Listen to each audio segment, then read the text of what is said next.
El 1 de diciembre se celebró el Día Mundial del SIDA. Como sabemos, este síndrome se presenta en los pacientes que tienen infección por el virus de inmunodeficiencia humana, que continúa siendo un problema de salud pública, mucho tabú asociado a la infección. Adicionalmente, pues en caso de no presentar, pues no recibir una terapia antirretroviral, pues muy poco, pues digamos, probabilidad de sobrevida y muchas complicaciones severas que pueden llevar a la muerte.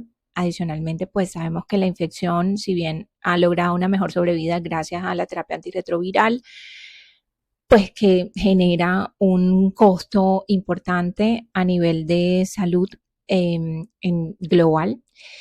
Y es por esto que nosotros como pediatras, médicos que tratamos niños, tenemos que conocer los esquemas de profilaxis precisamente para tratar de disminuir las tasas de niños infectados. Yo soy Lilian, soy pediatra y hoy quise revisar este protocolo que es el que nos presenta el Ministerio de Salud de Colombia para prevenir la infección materno-infantil. Es el esquema profiláctico, lo revisé de la guía de práctica clínica del Ministerio del 2021 y los documentos adicionales que son la estrategia para disminución de las de transmisión materno-infantil de enfermedades como VIH, sífilis, enfermedad de Chagas y también pues el documento del 2024 de la prevención de infección, diagnóstico y tratamiento del VIH en Colombia. Entonces, iniciemos. La infección por el virus de inmunodeficiencia humana continúa siendo un problema de salud pública. Estas son las cifras que encontré en ONU-AIDS o ONU-SIDA al cierre del 2023. Todavía pues no estamos a la espera de las cifras en 2024, pero hay que tener en cuenta que 1.3 millones de personas contrajeron VIH en el 2023. Continúan hasta casi 40 millones de personas viviendo con VIH y todavía se registra un número alarmante de muertes asociadas por VIH o relacionadas con el SIDA, que ascienden a 630,000. Como les había comentado, la vía de transmisión más común en los niños es la vía de transmisión materno-infantil. Y de estas, digamos, hay 3 momentos específicos en donde se puede dar esta transmisión, que puede ser durante la gestación, durante el parto y por medio de lactancia materna. Sin embargo, de estos 3 momentos en que se puede dar esta transmisión materno-infantil, la vía, digamos, el momento intraparto, o sea, la transmisión intraparto es la más común, alcanza hasta un 70%. Y es por eso que tenemos que tener en cuenta que todos los hijos de madres con infecciones por VIH deben recibir profilaxis. Todos, absolutamente todos y la madre. Ahora, ¿de qué va a depender el esquema de profilaxis? Esto va a depender de, primero, el riesgo de transmisión materno-infantil y segundo, de la edad gestacional. Estas 2 cosas tenemos que tenerlas claras para definir qué esquema profiláctico le vamos a dar al recién nacido. Este es el algoritmo que vamos a encontrar en la vía de 2024 de la prevención de VIH, infección por VIH, y pues vamos a establecer lo primero, el riesgo de transmisión. Entonces, ¿cómo vamos a determinar el riesgo? Hay 2 escenarios para definir riesgo de transmisión materno-infantil del virus. Uno es el bajo riesgo. Estas pacientes que tienen bajo riesgo son pacientes que recibieron la terapia antirretroviral adecuada, es decir, durante la gestación y durante el parto, y cuya carga viral es no detectable cerca a la gestación. ¿Cómo se define cerca a la gestación? 2 a 4 semanas antes de la fecha de nacimiento del bebé. Si no cumple la paciente estos criterios para decir que tiene bajo riesgo, pues pasa al otro grupo, que es el grupo de alto riesgo para transmisión materno-infantil. Entonces, la guía del ministerio nos aclara todos los escenarios que pueden haber para los pacientes de alto riesgo. Es decir, pacientes, madres que no recibieron la terapia antirretroviral durante la gestación, o pacientes que no recibieron durante la gestación o solo la recibieron durante el parto. También están estas pacientes que recibieron la terapia antirretroviral antes del parto y durante el parto, pero a pesar de haber recibido una terapia adecuada, tienen cargas virales detectables en ese lapso de tiempo que se considera cerca al parto, es decir, 2 a 4 semanas antes del nacimiento o del parto. También madres con infección retroviral aguda durante la gestación, madres con estatus desconocido, estatus serológico o con prueba positiva en el intraparto. Esto pasa con los pacientes, por ejemplo, que no tienen control prenatal, llegan, le hacemos prueba rápida y pues tiene prueba positiva. Y por último, los recién nacidos en situación de restablecimiento de derechos con pruebas positivas presuntivas positivas para infección por VIH. Estos pacientes suelen ser, ya saben, pacientes que son víctimas de abandono, maltrato, que están en restablecimiento de derechos por parte del Instituto Colombiano de Bienestar Familiar y con el concurso también de la Policía Infancia y Adolescencia. Como ya lo habíamos dicho, todo hijo de madre que viva con la infección por VIH debe recibir profilaxis. Ahora, ¿para qué nos sirve la valoración del riesgo? Eso nos va a orientar a los antirretrovirales o el esquema profiláctico que va a recibir el niño, el bebé, el recién nacido.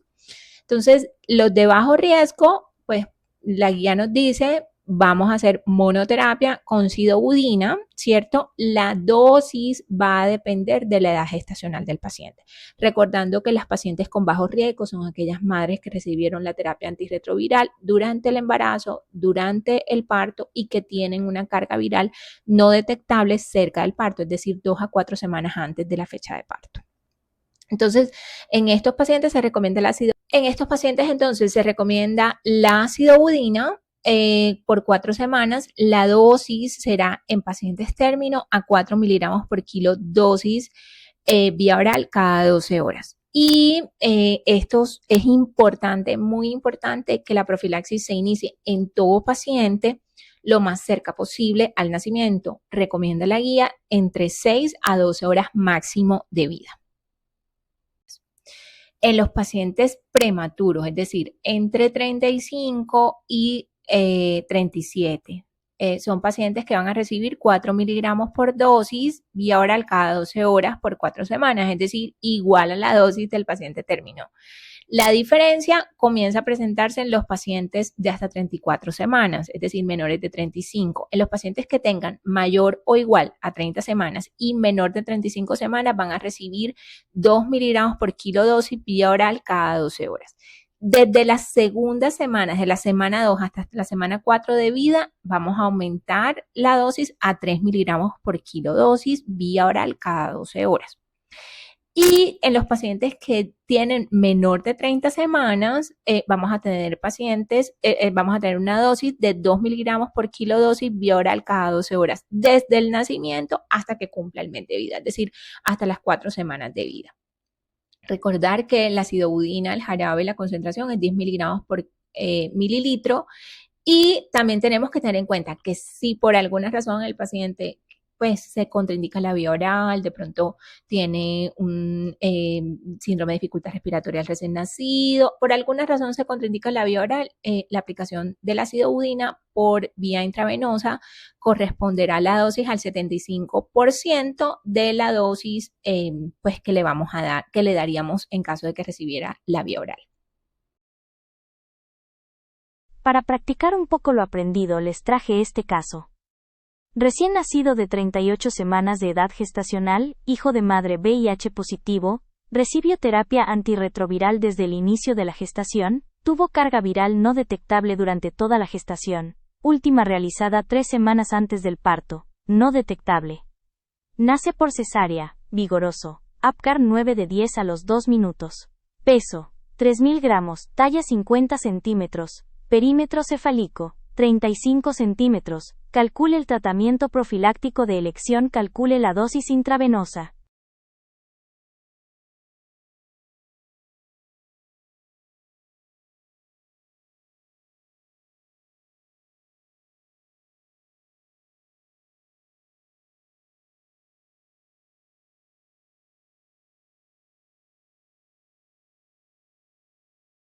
Efectivamente, al ser una madre adecuadamente tratada, el tratamiento de elección es sidobudina en monoterapia, a 4 miligramos por kilo por dosis, cada 12 horas. El recién nacido pesa 3 kilos. La dosis sería 12 miligramos vía oral cada 12 horas. La concentración de la suspensión de sidobudina es de 10 miligramos por mililitro. El volumen a administrar sería 1,2 cc cada 12 horas. En caso de no poder dar el medicamento vía oral, se administrará el 75% de la dosis oral, es decir, 75% de 12 miligramos. Serían 9 miligramos de sidobudina intravenosa cada 12 horas.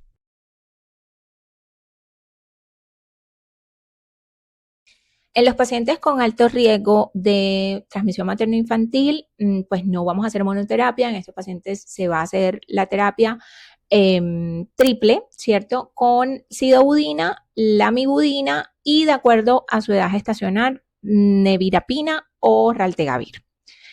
Recordar los criterios de alto riesgo, es decir, esos pacientes que no recibieron la terapia antirretroviral durante la gestación ni durante el parto, o esos pacientes que solo recibieron una de estas, o solo gestación, o solo intraparto, o que recibieron la terapia antirretroviral en las dos, pues muy bien durante toda la gestación, pero tienen una carga viral detectable cerca del parto, es decir, en un lapso entre 2 a 4 semanas antes del parto. También están los pacientes que están en restablecimiento de derechos y tienen una prueba presuntivamente positiva, pacientes que no tuvieron un control prenatal y se le hace una prueba de rapidez positiva, sí, todos estos criterios que ya hablamos antes.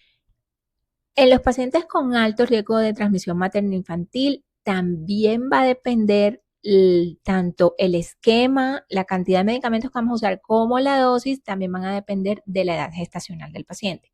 Es decir, a menor edad gestacional, es decir, entre menos maduro esté el paciente, pues menos medicamentos vamos a poder usar. A mayores edades gestacional, pues vamos a poder usar los 3 medicamentos de la terapia combinada. Entonces, en los pacientes menores de 32 semanas solo podemos usar sidobudina, también la dosis la vamos a ver más adelante. En los pacientes entre 32 y 34 semanas, pues usamos la terapia combinada con 2 medicamentos, la sidobudina más la lamivudina, y a partir de las 34 semanas podemos usar los 3 medicamentos. ¿Cuál es la diferencia? El raltegavir no se usa en los pacientes pretérmino, solo a partir de las 37 semanas. Es decir, en esos pacientes que tienen entre 34 y 37 semanas, podemos usar 3 medicamentos, pero solo sidobudina, lamivudina o nevirapina. Y en los pacientes a partir de las 37 semanas, pues tenemos las dos opciones de tratamiento, el esquema de sidobudina, lamivudina más raltegavir, o el esquema de sidobudina, lamivudina, nevirapina.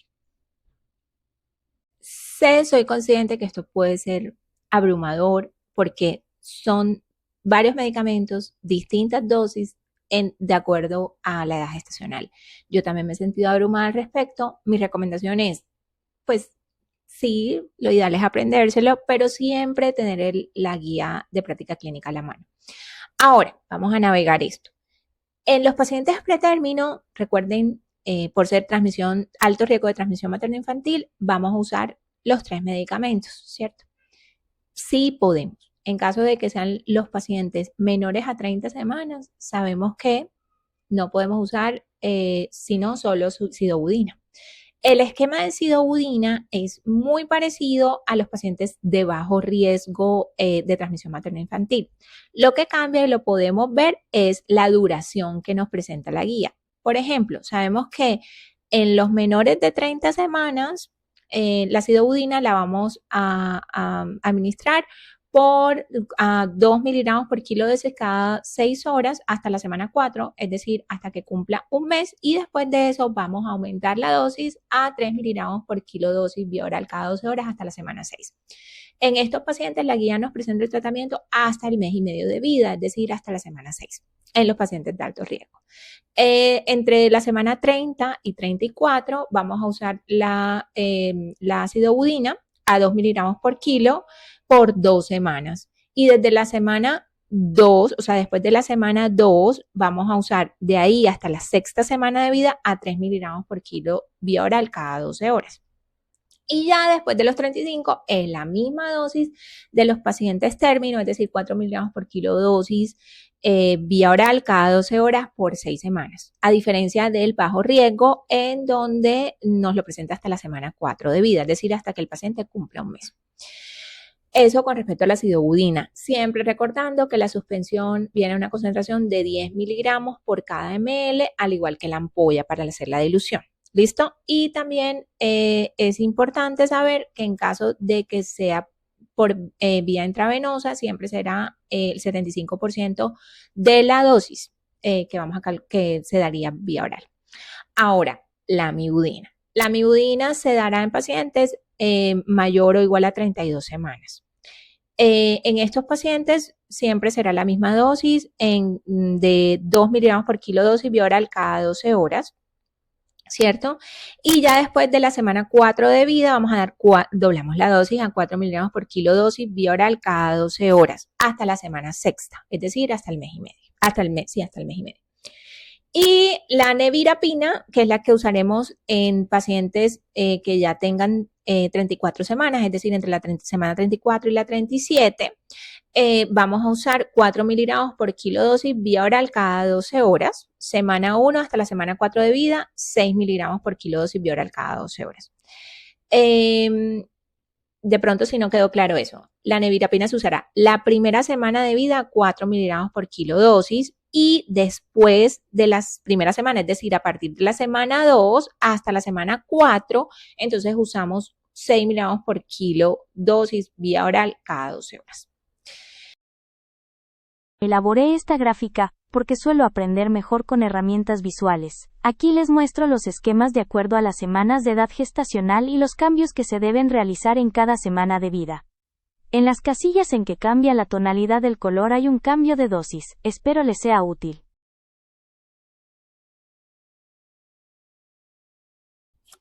Bueno, con respecto al paciente término con el alto riesgo de transmisión materno-infantil, podremos usar entonces dos esquemas. Uno será con nevirapina y el otro será con raltegravir. La verdad es que cualquiera de los dos se pueden usar. Con la nevirapina tenemos que este es el esquema. Sidobudina a 4 miligramos por kilo dosis vía oral cada 12 horas por 6 semanas. La lamivudina 2 miligramos por kilo dosis vía oral cada 12 horas por 6 semanas. Y la nevirapina 6 miligramos por kilo dosis vía oral cada 12 horas por 4 semanas. Ya en estos pacientes que son término, es decir, que tienen 37 semanas o más, podemos usar el raltegravir, el esquema con raltegravir. Si se usa raltegravir, no se usará nevirapina. Los pacientes que están a término, es decir, a partir de la semana 37, recuerden que tenemos la opción de usar el raltegravir y en caso de que decidamos usarlo, está el esquema, también es un esquema triple con sidobudina y lamivudina. Entonces sería dosis de sidobudina igual 4 miligramos por kilo dosis vía oral cada 12 horas por 6 semanas. La lamivudina 2 miligramos por kilo dosis vía oral cada 12 horas por 6 semanas.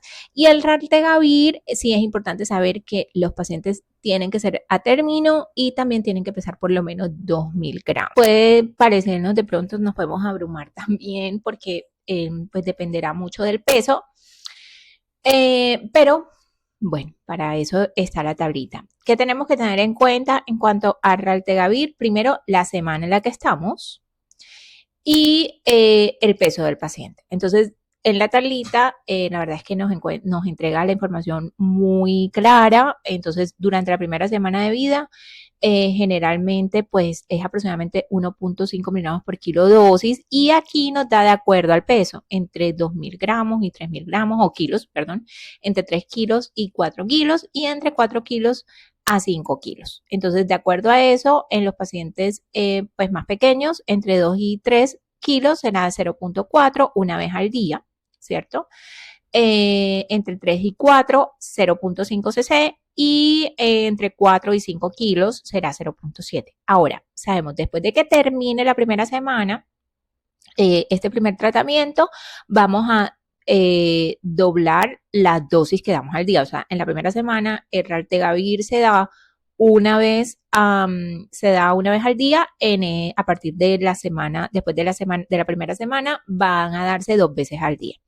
Y también nos da la dosis de acuerdo al peso, entre 2 a 3 kilos, 0.8, entre 3 y 4 kilos, 1 cc. ¿Listo? De 4 a 5, 1.5.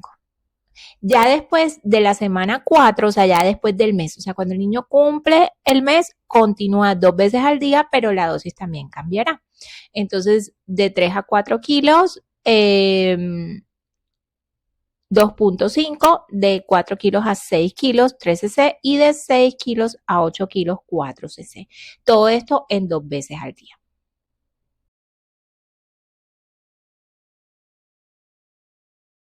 Este caso será fácil. Recién nacido de 36 semanas de edad gestacional, hijo de madre VIH positivo, solo recibió terapia antirretroviral intraparto, sin reporte de carga viral en el último mes. Nace por cesárea, vigoroso.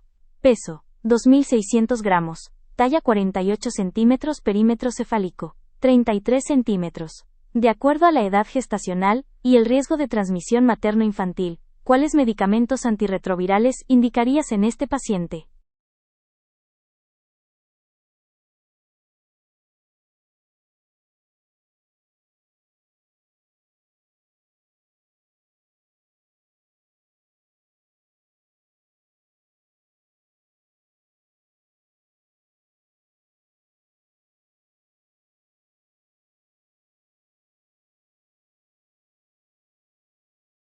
Tienen razón, este es un paciente con un alto riesgo de transmisión materno-infantil, así que debe recibir el esquema combinado de 3 medicamentos.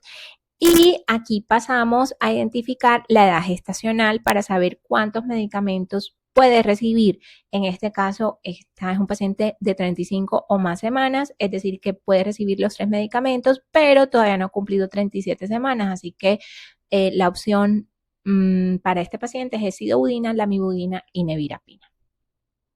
Bueno, y por último, pero no menos importante, están las medidas no farmacológicas para disminuir el riesgo de transmisión materno-infantil del virus. Primero, el ministerio recomienda bañar al niño inmediatamente después del nacimiento con agua y jabón.